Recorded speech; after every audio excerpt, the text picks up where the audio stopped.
Hello, welcome again to 1854 Presents. It's wonderful to have you all here today on this lovely, I hope it's as sunny with you as it is with me, wherever you're watching from.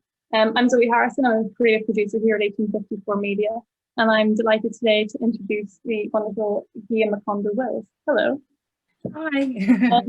So for those of you who don't know, Giya is a British South African documentary photographer based between the UK and the Netherlands. Her work looks at identity, race, colonisation, and the Western gaze and systems of power.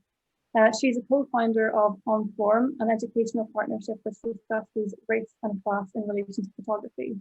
She was nominated for the 2019 World Press Photo Sport Masterclass and has exhibited internationally from Lagos to Milan and everywhere in between, really. Her first photo book, They Came from the Water While the World Watched, is now available for pre-order. Actually, Giya, where are people able to pre-order that from for anyone? The Lost Light Recordings website, and yeah, from there. Great, cool, thank you. So, as always, there'll be a Q&A at the end. And if you remember watching on the 1854 Presents website, do leave your questions below. I'll be monitoring as he is presenting and posing all the questions here at the end. And if you're watching on Facebook, let us know where you're watching from. We love to see where everyone's watching from and say hello. So do let us know. It's great to all have a big chat. Again, while this talk is free, we believe the photographer's time is valuable. So do please consider donating in support of this event. 100% of the donations will go straight to Giya and her fabulous work. So do please, if you're in a position to do so, do please have a look at the donation button if you're watching on the Presents website. And as always, if you're watching on Facebook, the link will be the pinned comment as soon as I go away and hide myself while he is speaking. To keep up with upcoming events, awards and commissions, do subscribe to our newsletter in the box below. And all our live streams, including this one, will be going onto our archive hopefully soon after this talk is we're off the air. So hopefully this evening, if not first thing in the morning. But that's all for me. So yeah, I'm going to hand over to you. Hello.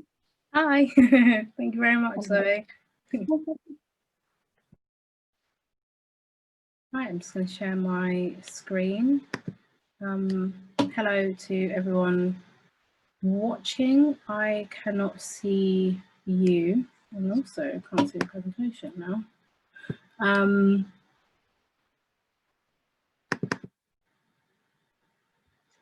Oh, sorry about that.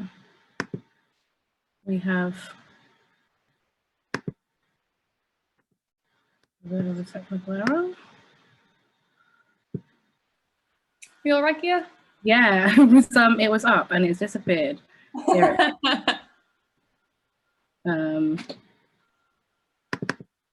we go. There we go. Yeah, so my name's Giya. I am a British South African document photographer. I'm based in the UK and the Netherlands, and I started this project. They Came from the Water While the World Watched, because of my grandmother, my South African grandmother, and the work looks at ancestral practice, Christianity, and in relation to colonization. And my grandma, when she prays to God, being the Christian God, and also the gods being the ancestors. And that was always kind of my norm. And then when I kind of really started thinking about it, and when I began studying photography, I was always very interested in how and why kind of Christianity was such a huge part of South African life, and was so kind of the one of the dominant religions in South Africa. And yeah, I started the work in 2016 and did it in 2018, and I've kind of come around to making the book with the Lost Light Recordings, and it's definitely been a kind of labour of love and a very personal work. Yeah, I spent a lot of the project, well, most of it, with my family, and making work in places where my family live in South Africa. So that was really important for me. Yeah, so I'll kind of crack on and start showing you some pictures, if this works. This quote here, kind of, I found it actually towards the end of my research, but it kind of helped me solidify a lot of my thinking around kind of missionary activity and colonization, the role it played in colonization, which I think is often very overlooked. The role religion played, it was probably one of the most powerful tools that people had. This quote, you know, when the missionaries arrived, the Africans had the land and the missionaries had the Bible. They taught us how to pray with our eyes closed. When we opened them, they had the land and we had the Bible. And I'll kind of unpick this as we go through the project, but I think it speaks very much to, yeah, the role religion played in colonization, and how deeply rooted it was in the kind of colonial cause. Still not allowing me to go through it very well. There we go. This woman is she's a Sangoma. If you don't know what a Sangoma is, they're a traditional healer. What would some people will call a witch doctor, which is obviously a demonizing term for Sangomas. And she's a part of a group of all-female Sangomas in Limpopo, which is where my family are from. And in the village that my dad grew up in, this is where they all practice, a lot of these women. And it was a really important part of making this work to touch on the resilience of ancestral practice and how it has continued to kind of thrive, and more people now are training to be Sangomas, and how it was one of those things that has been across the world.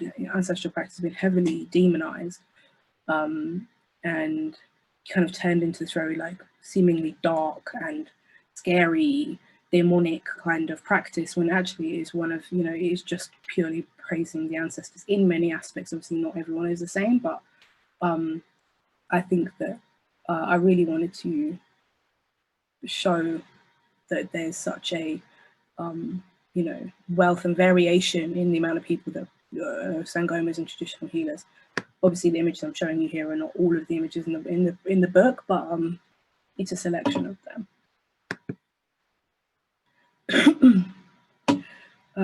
And as you'll see, I kind of work predominantly as a portrait photographer. I say portrait photographer, document photographer, but I work a lot in portraits. I have this issue, I try and make a landscape, I try my hardest, and it turns out being a portrait, and I don't know what to do about it. But the poster is a Tsonga king. My South African family are Tsonga and Venda, and is a Tsonga king, and I try to work a lot with how I pair the images, and we kind of, I guess, the link between 21st century and ancestral practice. And this guy lives in the village where a lot of my family live, and yeah, we actually just met when there was a burst water pipe, and you'll see the kind of ongoing theme of water throughout the work as well, and in the title. So talking about Sangomas and traditional healers, here are two kind of very different examples. So the man in the leopard skin was actually my father's Sangoma, my father's doctor when he was a child. He is Mr. Joke, he's in his late 90s. He's one of the kind of most sought after healers in Southern Africa. He works predominantly with, you know, herbs and yeah, kind of natural, I guess, resources, and runs a school for Sangomas. The woman that you saw before, that was a part of his Sangoma school. And Dr. Novella on the other side, outside of his kind of office, is a more modern Sangoma who combines Christianity and ancestral practice a lot more heavily. And the kind of products that he uses, you'll see later on, that they are products that are being manufactured actually quite a lot at the moment. And I visited a Muti manufacturing place in Johannesburg to photograph the kind of products that he uses. And you know, it's evolving like anything. It evolves, it changes, it moves with the time, and yeah. So yeah, I think that it's interesting. It's important for people to know that it's not one dimensional; it's multi-dimensional, and you know, the things are still passed on, things are still taught. Throughout this, I have a few quotes, but this quote With the invention of the camera, the public came to accept photographs as a vivid witness to reality. All too frequently, however, anthropologists and photographers were influenced by their own preconceptions and prejudices, presenting in their images stereotypical attitudes and portraying societies or individuals as depersonalized cultural artifacts. And I think that kind of speaks to a lot about kind of photography and image making. And also not only historically, but how we make images and how we photograph today. I don't think that the photographic community enough discusses our kind of responsibility in how we make images, how those images will contribute to a future archive, and the kind of the power and the dissemination of information. We often try and see ourselves as kind of exempt from anything political or exempt from anything, any kind of responsibility. We're just there to take pictures and that's it. And actually that's not true, in my opinion. You know, the camera is a very powerful thing, and the dissemination of imagery is so powerful, and it can influence global perceptions of people. And I think that we need to continue to think about that when we look at the archive, when we look at old imagery of anyone, and also when we look at how we're photographing today. Are we making the same mistakes? You know, are we carrying on the same problems? A lot of imagery of people across the diaspora, especially during the kind of scramble for Africa, a lot of the photographs that were taken were used as evidence, and made it easier to use kind of quasi-scientific theory to justify structures such as the apartheid regime, segregation, forced removal, and murder. And we don't think photography is complicit in kind of wider political activity, but it is. And we need to continue to check in and remind ourselves of the responsibility that we hold. And I think there's a quote by historian James Ryan that says, "Photography was an indispensable record of the progress and achievements of the empire, and it was provided by photography." Yeah. So you spoken about water. There's a ongoing theme of water. The title, "They Came from the Water While the World Watched." They being European settlers, colonizers, came by from the water via boat while the world watched. And the part that says "while the world watched" is kind of discussing that it was just normalized, the scramble for Africa and things like that. The West just saw it as, a part of kind of progress. And yeah, there's an ongoing theme of water throughout the work. This was one of the trips I took to Cape Town. I only took one trip to Cape Town. Most of the rest of the work was made in either Johannesburg, where my family are, or in the north in Limpopo, where my family are as well. This, I also worked with the archive. I worked at Bristol Museum in the UK, and with the British Empire collection there. And also the house is actually a pub built by my dad has a house in Johannesburg, and his neighbour built this British pub in his basement. He's originally from Portsmouth, but immigrated to South Africa, I think, in the 70s. And he built this, British pub in his basement, which is full of signs of pre-apartheid South Africa. And it's very interesting. I kind of tried to bring a lot of symbolism and a lot of reference to empire, to Britain, as a reference obviously to my cultural identity, in the sense of that I had family that went to South Africa. An uncle of mine, great uncle of mine, I think, went to work for De Beers mining company from the UK, on my mum's side. And talking about these kind of pockets of imperialism throughout the work and colonial legacy, and also that, many people do believe that it was better then, a surprising amount of people. And here again is a reference to that. If anyone knows South Africa, I unfortunately can't see who's watching, but in the north, especially where my family lived, there's a lot of houses are being built now, they're being built with a lot of these pillars. And again, it's more of like a visual reference to these kind of pockets of imperialism. Obviously, it is a fashion, it's a trend at the moment. One which is very nice, personally. I've seen some very, very glamorous ones, very nice silver ones.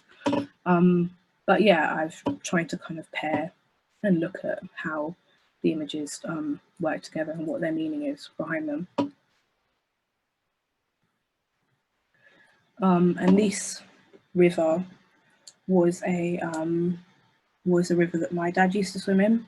And again, this tying through of water and the importance of water in ancestral practices. These were just some guys from the village. They actually went to school with my cousin, which I didn't find out until I was picking her up from school one afternoon. They were like, "That's the woman who took our picture the other day at the river." And I had to explain to my cousin that I wasn't being a complete weirdo. They just happened to be there. And they were swimming, and I came and asked if I could take their portrait. Yeah, and it was been really nice to kind of go back and yeah, there's a lot of kind of references to this kind of very nostalgic, romanticized idea of like pre-colonial, pre-scramble for Africa, it's kind of South Africa, and the idea of the rural and the pastoral, which is extremely romanticized. Yeah. Sorry, apologies to anyone who's like blood. Yeah, it's a reference to sacrifice, obviously, in ancestral practice. And this was a man, Prophet Solomon, who I met on my first trip to make this work. And he had founded his own church after kind of a life of struggling with substance abuse. And I think that having not grown up in the church, but always having grown up with a strong kind of sense of ancestral practice, making this work really kind of taught me a lot about other people's relationship with God. And even though a lot of my family in South Africa were very religious in the sense of kind of very devout Christians, I think that it really made me think about actually that people's relationship with faith and the you know, the belief in something higher than yourself, and that it's a very uniquely human thing, whether it's the belief in your ancestors, whether it's the belief in, you know, a singular God. It does really give people a lot of hope, and it was something that I kind of thought about a lot throughout the making of this work. And the lovely woman in the yellow is my grandmother in one of her church uniforms. And more days spent with people in their church clothes. Yeah, this is a sacred site that in relation to people who are Venda, which is again in the north of the country. This is a very sacred site for washing, for cleansing, spiritual cleansing. The water there is very sacred to people. And I was very lucky that when I went there, it was very empty. But yeah, photographing places of spiritual importance in reference to kind of ancestral practice were equally as important for me as to visiting churches and so on. Church. This was the church that Prophet Solomon built for himself and his family. These were modern day missionaries that I came across in Cape Town. It was a complete chance. I had initially gone to, again, photograph the water, ended up coming across this missionary training place. People had come from all over the world to go and train there. And yeah, it was really interesting talking to them about why they still feel this kind of burning desire to spread the word of God, and especially in a country where a lot of people are already raised Christian. So I was very interested in speaking to them. And they were all very nice. We were all about the same age. It was very interesting to talk to them.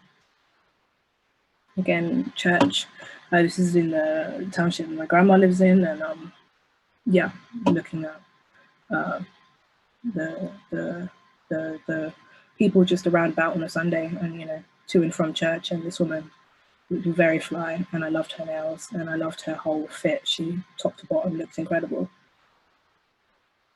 This was a holy crusade that was held in my uncle's village in the north, and it was a 5-day holy crusade, and at the end with the aim of a baptism, an on-site baptism. And the woman who actually runs this ministry comes from a line of like 5 or 6 generations of missionaries, and she travels across the continent to do these crusades. Holy crusades are her words, not mine. And she preaches in English, but has someone in speaking the local language. So in this instance, it was speaking Tsonga or Shangaan in real time, so people can understand if their English wasn't maybe like, you know, fluent. Yeah, and it was very interesting to see. And I actually kind of spoke to my dad about this and to my uncle, because I was kind of confused as to why there was a lot of older women in their traditional clothing kind of taking part and stuff. And one of the things that my dad actually said to me was that, you know, it's a rural area, there's not a lot going on. And if you've got someone effectively holding a 5-day free party with music and, you know, positive message, you know, people join in. So when I first saw it, I was a bit bamboozled, but thinking about it again, you know, you always have to think about it in the context in which these things are in, and yeah, it was interesting to experience, definitely. Baptism, again, I always find myself in the water. I don't know why. I think it's because I was born by the sea, so maybe that's why. I don't know, but yes, baptism. This was, I was at one point in the work, I was obsessed with wanting to photograph a snake. And the snake was in reference to the snake in the Bible, also the snake, the python dance that Songa people do. And yeah, I was obsessed. So one day I went to a snake place and I met this lovely man, and me and him were just there together. We spent the whole day basically playing with snakes, and it was great. Lots of different snakes, and I have never really been scared of them since then. It was brilliant. And he very kindly allowed me to take his portrait. It was very nice. Again, you see this kind of very small cross referencing, yeah, referencing religion. Yeah, very self-explanatory.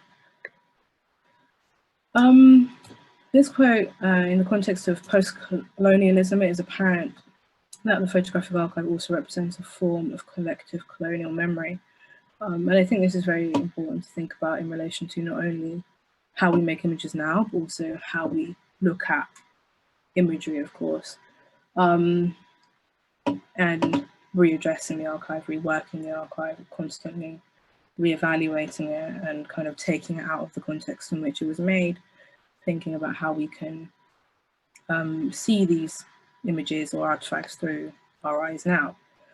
So on that subject, I spent time working with the Bristol Museum, as I mentioned before, and looking out for artifacts which related to South Africa around the time. So these were taken, bought, stolen, I don't know, by a missionary called Sister Christian in 1898 from South Africa, and then sold to Bristol Museum. They were acquired by Bristol Museum in 1898. And you'll see on one of the cards later, but they're kind of noted as witch doctor's necklace, witch doctor's horn, and the term, you know, obviously witch doctor is actually a Sangoma, but the terminology used at the time was also to demonize the practices. And one thing that isn't known by a lot of people is that these items were used to raise money for the colonial and missionary cause. So these items were taken from countries, not just across the southern African continent, but across the world, and were toured around the UK or other parts of Europe or the kind of West, and used as evidence to need to civilize and to save people. And these images, these items, I photographed them in the museum, and they've kind of been sat in a box in the basement for God knows how many years. And it kind of angered me, if I'm perfectly honest, because these items are of cultural significance to South African history and also in relation to ancestral practice. And so many of these items were also destroyed over the years, that, you know, something like this is kind of sat rotting in a basement and is not being used. So by photographing them, I'm trying to give them at least back some of their cultural context, that they are not simply, you know, like a plaything. They are something of cultural significance to people who practice ancestral, you know, religion. It's a bit word, but these are also more artifacts that were photographed. These are they're very small. As you can see, the text is very small. These are mission stations that were built between 1800 and 1901. Obviously, it's tiny fraction of the amount that were actually built. These were the only ones that were recorded. But I think it shows this scale in which many missionaries worked, and you have to think that these were dotted across the country, and this is only a tiny fraction of them. These records, obviously, when they're bigger and you can see them better, were I got this information from a cultural archive in South Africa, and throughout this work, I worked with the special collections at University of Johannesburg. I visited the University of Pretoria, obviously the Special Collections Archive, Special Collections, the British Empire collection in the UK, Bristol Museum. So I also then in turn was kind of creating and archiving and collecting my own documents to kind of, I guess, prove this work, and to give some, I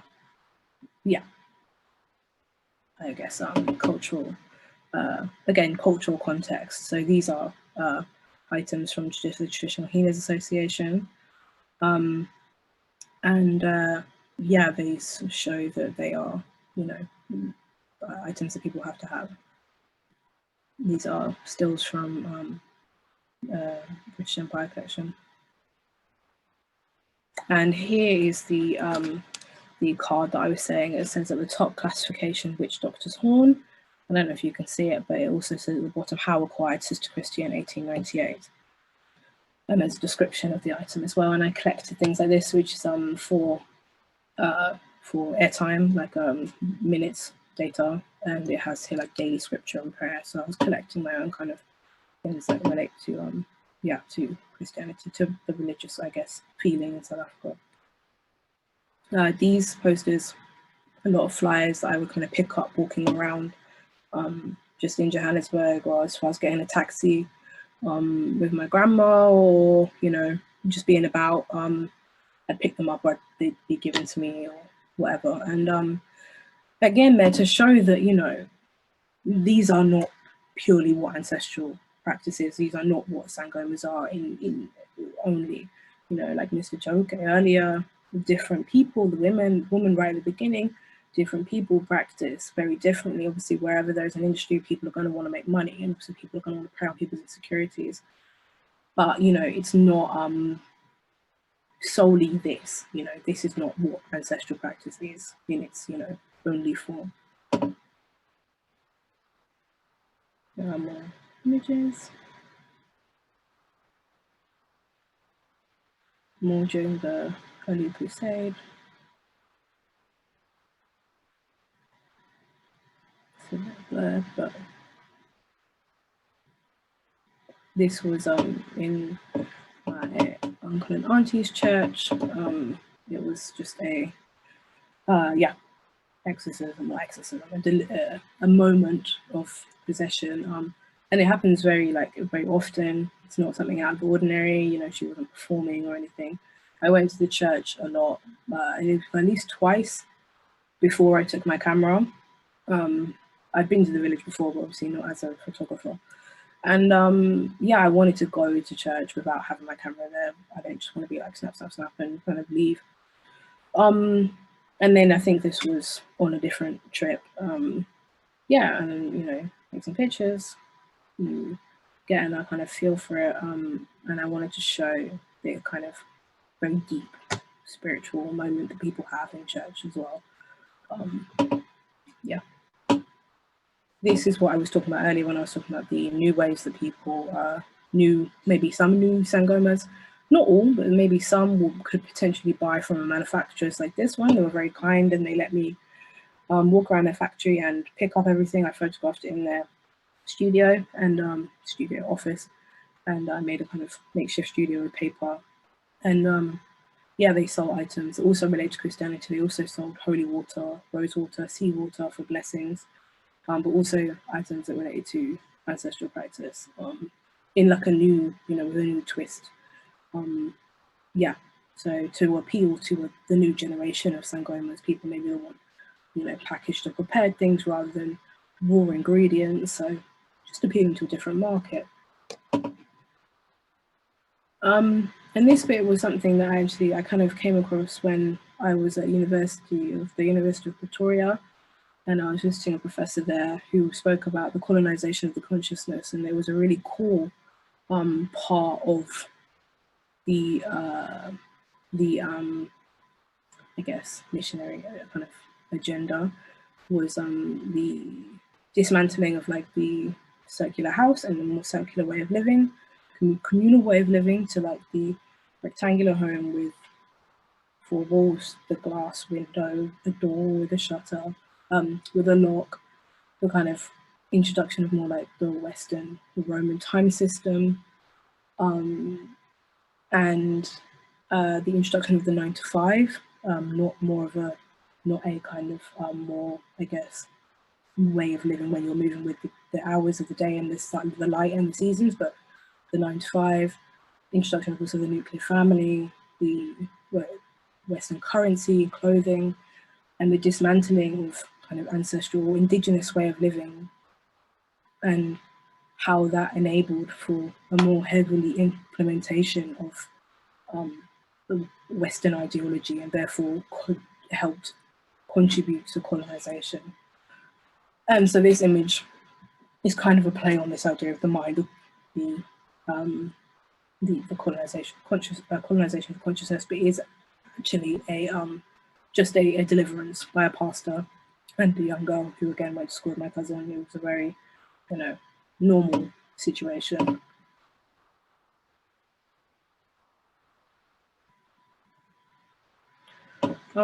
This image was, I think, probably one of my favorite photos I took in the work. It was after the baptism you saw earlier, and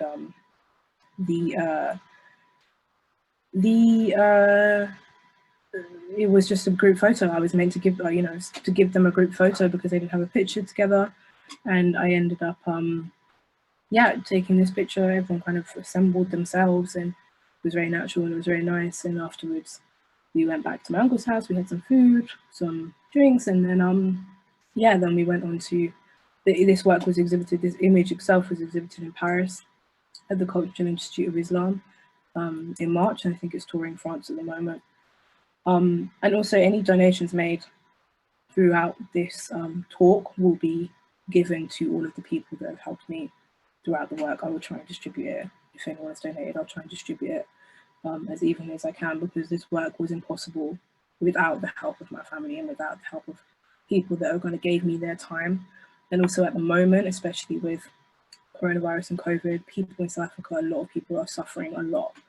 And yeah, I would like to be able to give back as much as I can to people that have helped me make this project. You know, photographers don't make work like this by themselves. It's about the people that give up their time and allow me to do that. And this is probably my favorite picture that I've taken in the work. Obviously, in the book, there is a lot more work, which is available for pre-order now, but this image was a portrait I took in a very sacred place, the resting place of the ancestors. It's in the north of the country, very close to where a lot of my family live, and behind the man's elbow, you can see a kind of dip in the valley, and there is where people locally bury their dead, and then after 5 years they're excavated and moved deeper into the mountains.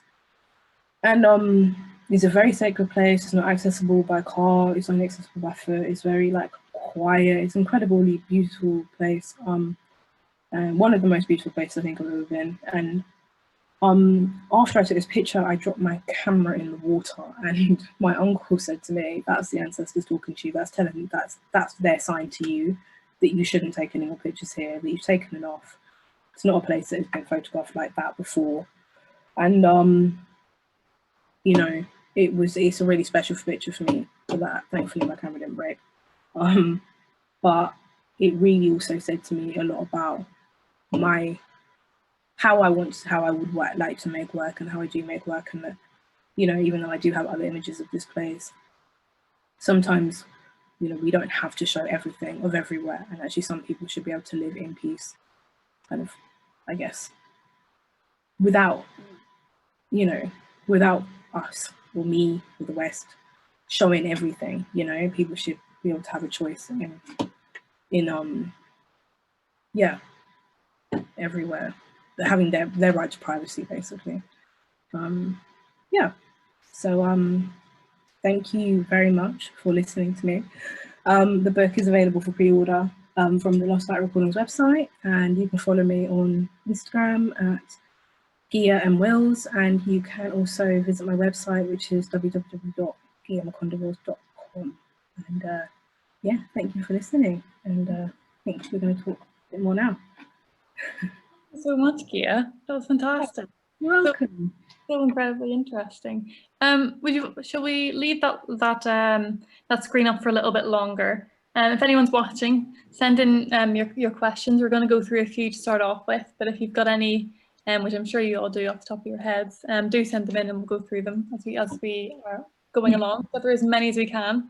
But the first question from me is, I mentioned a little bit at the start about on forum. Yeah. Would you mind telling us a little bit about what kind of inspired you to start on forum or to co-found it? I mean, I think that I on forum is going to be going live very soon. At the moment, we don't have an online presence, but I co-founded it with a very good friend of mine, Kelly O'Brien, who's also a fantastic artist and photographer. And I think that it came about because of our kind of, not frustration, but our confusion at the kind of accessibility to the arts. And that's why there's an intersection between kind of class and race, because, you know, how can we make sure that the industry is as kind of democratic as possible? And we wanted to kind of talk about race and class in relation to photography and image making, but also, you know, the industry in the sense of how difficult it is, and there's a lot of things that we don't talk about in relation to the industry and you know, how people get work, you know, the fact that for portfolio reviews you have to pay for most of them, or if you want to visit any of the kind of major photography festivals, you know, any in Amsterdam, London, Paris, Arles, you know how expensive that is, and talking about kind of networking and the costs involved in that. And we just wanted to try and kind of debunk a little bit, because I think that as graduates, or when you're studying photography or not studying photography, or just coming into the industry, you feel like there's a kind of big secret that like no one's telling you. And it would be nice to just be a bit more transparent about the costs involved in being a part of the photographic industry, and how we can also make that more accessible for everyone. You know, if someone cannot go to Arles, for example, or to Paris Photo, you know, are there ways of people organising, you know, sponsored trips for people, you know, to give to an artist from an underrepresented background? And I think that we can really help, you know, pull people up and to, you know, keep the doors open for people. And yeah, I think that it's really important that we look around the room when we're in an exhibition, or, you know, when we're at a photo festival. You know, let's look around and see who's there, and are we just seeing is everyone the same? You know, is everyone from the same background? Are we just in an echo chamber? Because I know that I've had two experiences where I've been at a photo festival and I've met two other Black female photographers, well, one who was a gallerist and one who was an exhibiting artist. And we both said, oh, we've seen each other around. And this is at a major photography festival, but we all recognized each other because we were the only three non-white women that, you know, Black women that we had seen kind of doing the circuit, I guess. And that's not good. You know, it's nice because obviously, you know, you get to have a chat with someone, but it's not good that it's so not diverse that you can spot someone from a mile off that looks like you at an industry event, you know, and not just to do a race, also to do a class, and think about how people can have more access to photography if they're not from like a rich or middle class background. Yeah, so that's why, basically. Yeah. I think I think that's as good an excuse as any. I think it's, you know, and I actually, whilst I'm talking to you, the first we published an article this week about the fact that it's the first Black man photographing the cover of Vogue, Nissan Harriman, who we actually had on. I can't remember how long ago it was. We're living in a bit of a time. Yeah. I can't remember how long ago it was. But you know, it's 104 years history, and you know, well over 1,000 covers of Vogue, and it's the first one. It's you know, I think that says kind of everything that you sort of need to say. Yeah, for sure. Definitely. So another question I have for you is what artists influenced this project?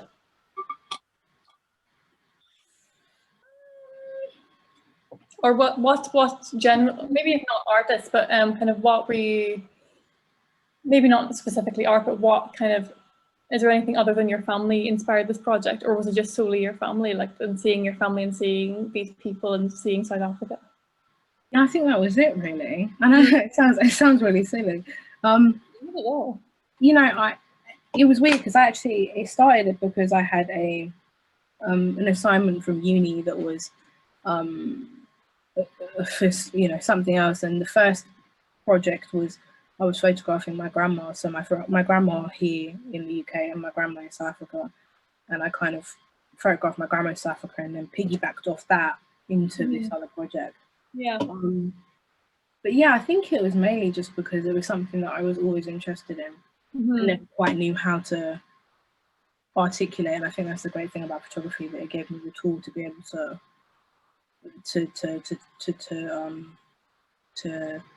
express myself and to express something about, you know, my own identity, because also my mum was white British, my dad's black South African, so trying to kind of comprehend also, probably also in a way, my British kind of side and the role that they played in the kind of, you know, horrendous things that they did in South Africa. So yeah, it was kind of a bit of everything really, but mainly just curiosity. Yeah. And that's, you know, that's the great thing about photography, is that you can do that. It's fantastic. Having a lot of people that are saying hello. So how many times did you, maybe you said this, how many times did you visit South Africa to make this work? Well, for this project, it was 4 trips, if I'm right. Well, yeah, 4 trips. Yeah, no, 4 trips over 2 years. 4 trips. Nice. I've been going back and forth, yeah, through my life. So yeah, it was nice to be able to go back in, you know, shorter time frames. Yeah. Yeah, spend more time with family. It was really nice. Great. Yeah. Look here. So what is it that draws you in particular to, I'm talking more about the portraits that you take, because obviously a lot of your images that aren't necessarily portraits, they're still lives, there's quite strong symbolism in them. But whenever it comes to your portraits, what is it that draws you to the people that you're photographing? I think it's probably, I mean,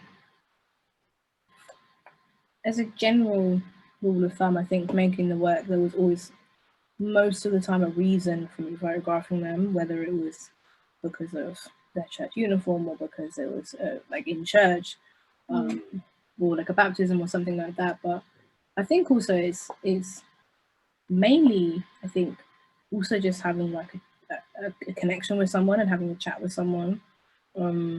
Because there's definitely been images that I've made that are just people that I've like crossed paths with, you know, like the guy at the riverbank or something like that. And I think it's just, yeah, just kind of, I think curiosity on both parts, and just someone being like, what are you doing? And you're like, oh, what are you up to? And then you have a little bit of chat, and you just, you know, it kind of just happens quite organically. I've been quite lucky in that sense that, you know, I think I anyway can always tell, I feel like, when someone doesn't want their picture taken, And I think it's always quite good to stick with your gut and not just take the picture because you want to, but to respect, you know, the boundaries and people's right to privacy as well. So I have, yeah, normally it just comes from kind of, yeah, vibing with people and general chit chat. So we have a question here from Reese. So hello, Reese. Lovely to have you here. Hello. Who says, brilliant talk, Giya. Your strong views on owning the responsibility of the images you're taking and also being aware of the power the camera has are great. Where do these views start, and are there any readings you'd recommend to learn more about taking ownership? About taking ownership of, I think the readings I have are definitely around kind of the colonial legacy of photography. When it comes to, I think, taking ownership of how you photograph, or yeah, I don't know. I have to email me. I'd have to have a think. Yeah, I think the thinking of it comes from just being very tired of this kind of mentality, to do with very old school way of thinking to do with photography, and especially documentary photography. They're like, you know, we're just observers, and you know, it's none of our business, and you know, we can just kind of dip in, take the picture and leave. Like, we're just there to record and we're not there to be a part of anything. I think actually you're relinquishing yourself of any responsibility to do with anything that's happening in the world. And actually, we live in a world, we're all humans, we live in a global community. I don't think that we should see ourselves as exempt from somewhere that we are photographing. And also, you know, if you feel so kind of like you don't have anything to do with it, then why are you there photographing in the first place? I think, you know, why are you that far away from home taking pictures if you don't feel like you should care about how people are depicted and how you are taking the photos, because ultimately then you only care about what the photos can do for you and how you take the pictures how you want to, rather than the people that are in the photos. And I don't think you're in photography for the wrong reasons, in my opinion, or at least you're photographing people for the wrong reasons. And it just reinforces this very old kind of colonial mentality of like, I can travel to, you know, wherever I want and take whatever project I want because I can. And actually it's like, no, mate, that's not the world we live in anymore. Talk to people, be a part of the community, try to understand how people want themselves to be depicted as well. It's not all about you, basically. So I think that's probably where my mentality has come from. Yeah, that answers the question. But email me for references because I'll be able to give you email addresses on the website. I think that was a great response to that question, and I'm sure a lot of people would agree with you for that as well. But I think actually that's probably a great place to end. But I'm quickly just going to say that hello to everyone that was watching. We've had people, because Giya hasn't been keeping up with what everyone's. I can't see anything. Yeah, I can't see anything. But we've had people on from Brazil, Utah, Ghana, Bangladesh, Portugal, Nigeria, Nepal, South Africa, amongst many other places. So hello everyone that's watching. I love seeing everyone everywhere that you are. It's brilliant to have like our own little community here on a Thursday afternoon. So as always, it's great to have you here. And Giya, thank you so much for joining us. Incredible talk. And everyone I'm seeing, I have the Facebook and the presents pages up here, and everyone is very glad that you joined us today. So thank you so much. Thanks very much. Thanks everyone for watching. I appreciate it. Okay, so but everyone, I'll see you again same time next week, and I hope you all have a lovely evening or morning or wherever you're watching in the world. I hope it's a great day, and I'll see you all later. Goodbye.